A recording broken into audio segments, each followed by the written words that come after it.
na nga, tama kaya ang naging desisyon ni Mason sa kanyang pag-match? Alamin na natin kung may na-match ka ba? Anong sabi ng balita? Eto na. Ay! 1 point! Naka 1 point ka naman. Unahin natin si Thor. Eto, si Thor. Sama mo kami dito sa gitna. Gitna ka, Thor. Siya pala ang best friend ko. Pinatos ang ex ko. Aba naman. Ano ba yan? Sakit. Oh, anong mensahe mo na lang sa kanila? Salamat sa lahat. Sana magtagal pa kayo. Yun lang. Wait lang, curious ako. Gaano katagal na kayong break bago naging sila ng best friend mo? Actually, hindi ako sure eh. Nalaman ko na lang talaga nung birthday ko. So, hindi ko alam kung kailan talaga sila After nag-on. how long yon bago mo na discover? Matagal na. Months na din eh. So, ayun. Nayaan ko na lang. Sa tingin Pero mo ba, habang kayo pa, may something, no? Feeling ko naman, ganun daw yan eh. Kapag ka, may ano na, kayo pa lang, nandyan na yan, nakapwesto na. Ganun daw yun eh. Nag-aabang na. Totoo yun. Pag madaling nakamove on yung isa, ibig sabihin, may nakaabang.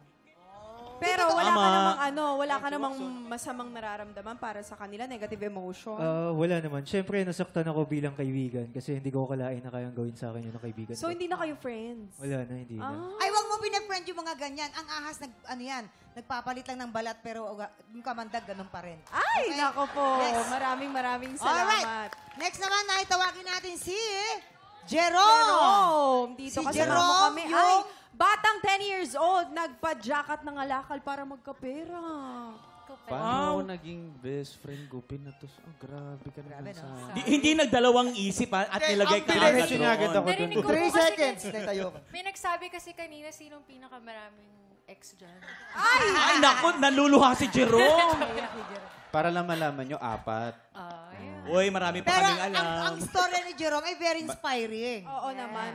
So, bata ka pa lang, paano pumasok sa isip mo na, sige nga, magtatrabaho ako? Well, kasi before nung sa Santa Mesa, sa Pureza, andun kami sa Road 12, sa GSIS. Andun yun sa mga gilid.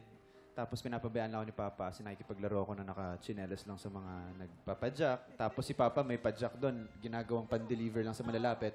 Tapos may katabing junk shop. So, kinukuha ko yung mga paper. Kasi Xerox machine yung business ni Papa before. Kinukuha ko yung mga paper na madumi. Tapos yung mga bakal. Binibenta ko. Diretso kong computer shop para maglaro. Diba? Pero ang gwapo mga malakal nito, ha? Bait talaga. At saka mabait pa yan, ma'am. Diba? Yes. So, bakit bigla kayo naging mabait? May kukwento din ako. Ay, Ay, wala. Mabait yan. Thank you so much. And daw, tawagin naman natin syempre si Rai. Ryle, sinakripisyo ang life savings para sa mga magulang na scam ng worth 37 million pesos. 37 Grabe yun. Hindi ko po kasalanan, Mama. Okay. Bakit? Paano?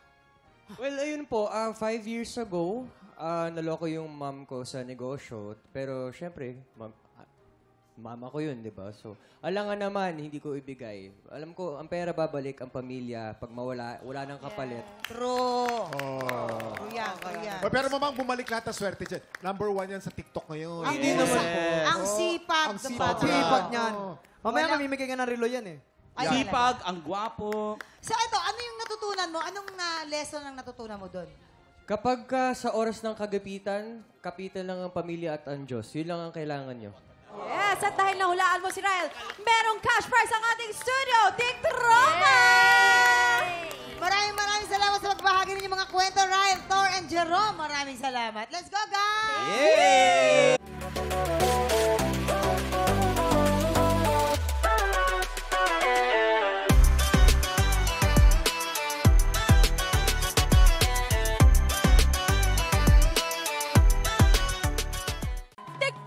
Pinanood mo hanggang sa dulo itong video na to at dahil doon, very good ka!